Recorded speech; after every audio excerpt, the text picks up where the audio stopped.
We're here at CyberScoop's Zero Trust Summit with Dana Barnes, Senior Vice President, U.S. Public Sector Sales at Palo Alto Networks. Dana, thank you so much for joining us. Thanks so much, Wyatt, for having me.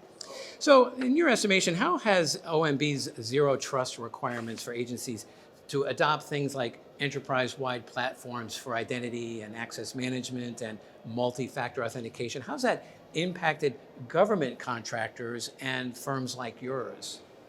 That's a really good question, Wyatt. From what I've seen, if you think about the president's initial executive order on cybersecurity, that said, hey, it's important. But what OMB did was really kind of start to give direction and guidance, specifics.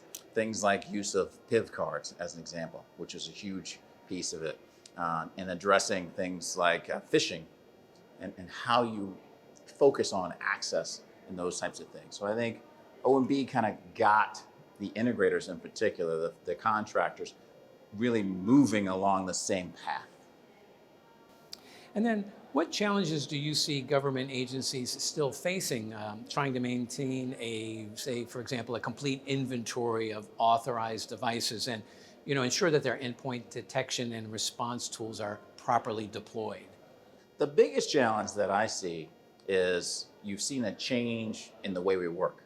So when you start talking about folks working from home, the pandemic drove that significantly.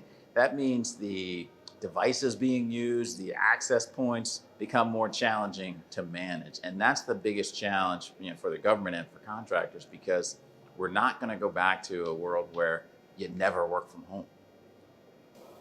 And then how well equipped would you say that federal agencies are today compared to, say, a couple of years ago to quickly identify and isolate segments of their IT environments that may have been compromised? I think it varies by agency, but what I would say is, in general, all of the government has made significant strides to improve cybersecurity year after year after year.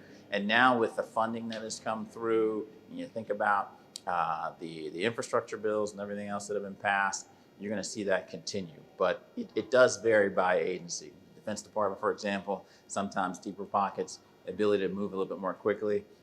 Other agencies, maybe not as quickly, but everyone is moving in the right direction, and they're better off today than they were before. And then lastly, looking ahead, how are OMB's Zero Trust policies altering the investment strategies of government contractors and companies like Palo Alto Networks?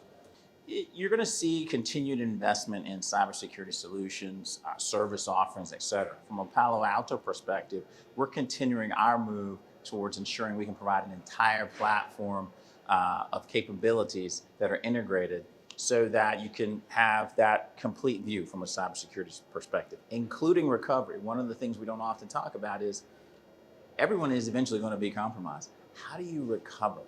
How do you continue to operate in those types of situations? So we're investing in those areas as well, and I think you'll see industry do the same. Terrific. Well, Dana Barnes, thank you so much for joining us and being with us today. This is fantastic. Thank you, Wyatt.